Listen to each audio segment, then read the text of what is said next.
নমস্কার, আমি সৌরভ। আপনারা দেখছেন সৌরভ ব্যাপারী ইউটিউব চ্যানেল।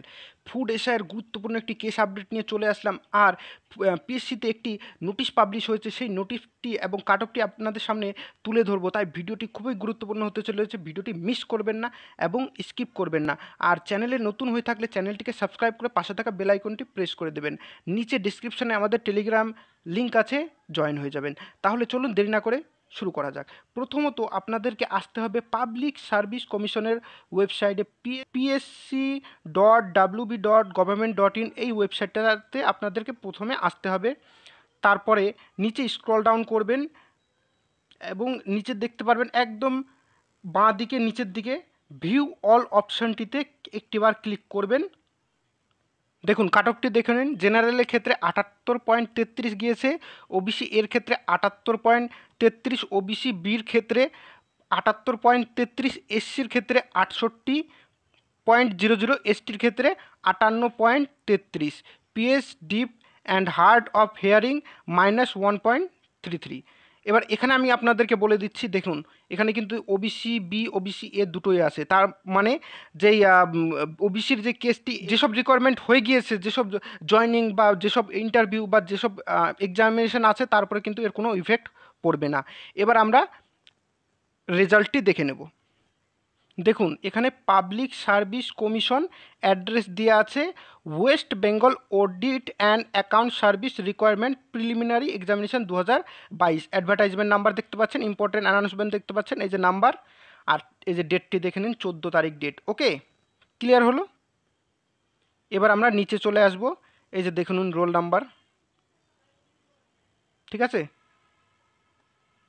এদের কিন্তু roll number of 246 candidates who have been qualified provisionally for the final written examination. এরা ফাইনাল রিটেন এক্সামিনেশনের জন্যে কোয়ালিফাই হয়েছে। ওকে, এবার আমরা ফুড এসআই কেস নিয়ে আলোচনা করি। দেখো ফুড এসআইতে কিন্তু দুজনকে ধরা হয়েছে, কল্যাণী এবং ধুবুলিয়া থেকে, নদিয়ার ধুবুলিয়া, এবং তাদের নাম হচ্ছে শঙ্কর বিশ্বাস এবং পাপাই দাস। আরও এরকম দুর্নীতি করেছে আরও অনেকজন আছে, তাদেরকে অ্যারেস্ট করতে হবে। অ্যারেস্ট করে তাদের থ্রুতে যারা যারা এক্সামিনেশন দিয়েছে তাদেরকে পুরোপুরি ক্যান্সেল করে দেওয়া হোক, তাদেরকে পুরোপুরি ব্যান করে দেওয়া হোক বা শাস্তি দেওয়া হোক, যাই করা হোক। কিন্তু আমি একটা কথা এখানে বলতে চাবো যে যারা দুর্নীতি করেনি, যাদের বয়স চলে যাচ্ছে, তাদের জন্যে এক্সামিনেশন না নিয়ে রেজাল্ট প্রকাশ করা হোক, এবং তারপরে ইন্টারভিউ তো আছেই।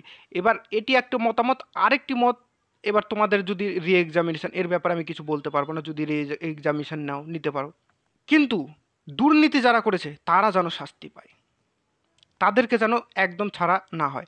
আর আমি একটা কথা বলবো, এতদিন ধরে তোমরা গ্রুপ চাচ্ছিলে, আমি তোমাদের জন্য গ্রুপ রেডি করেছি। গ্রুপ কালকেই অনলাইনে চলে আসবে। গ্রুপের নাম রেখেছি ফুড এসআই জাস্টিস গ্রুপ। ওকে, এই গ্রুপটি কিন্তু তোমরা কালকের থেকে জয়েন করতে পারবে। এই ভিডিওটি এখনই শেয়ার করো, যতজন আছে সবাই যেন রেডি থাকে। কালকে গ্রুপ লঞ্চ করার পরে কিন্তু গ্রুপকে জয়েন করতে হবে। ওকে, আর একটা কথা বলবো যে একটি ভাই আছে এন্টি কারাপশন ইউনিট গ্রুপে, সে মেসেজ করেছিল, তাকে হুমকি দেওয়া হচ্ছে, থ্রেট দেওয়া হচ্ছে, তার কাছে সব কিছু প্রমাণ আছে। আমি তার নাম এবং তার লোকেশন এবং যার যে হুমকি দিয়েছে তারও নাম, তার লোকেশন আমি এখন বলবো না, কারণ সেই ভাইটির আমার সেফটির দরকার আছে। আমি তাকে কন্ট্যাক্ট করেছি, যদি সে আমাকে ইনফরমেশন দেয় আমি এই চ্যানেলে কালকে তাকে এক্সপোজ করব এবং সিআইডির হাতে তুলে দেওয়ার চেষ্টা করব। তাহলে বুঝতে পারলে। আর তোমাদেরকে বলছি, তোমাদেরকে এরকম কেউ যদি থ্রেট দিয়ে থাকে, তোমাদের যদি হাতে কেউ দুর্নীতি মানে তোমাদের সাথে করে থাকে, তাহলে পরে আমাকে কন্ট্যাক্ট করতে পারো। নিচে আমার মেল আইডি আছে, কন্ট্যাক্ট করবে, সব প্রমাণ দেবে, আমি চ্যানেলে ছেড়ে দেবো। ওকে, তোমাদের কোনো ভয় নেই। তাহলে আজকের ভিডিওটি এই পর্যন্ত। এরকমই চাকরি সংক্রান্ত ভিডিওর জন্য চ্যানেলটিকে সাবস্ক্রাইব করবে, আর ফুড এসার প্রতিটি মুহূর্ত এই চ্যানেলে তোমরা দেখতে পাবে। ধন্যবাদ।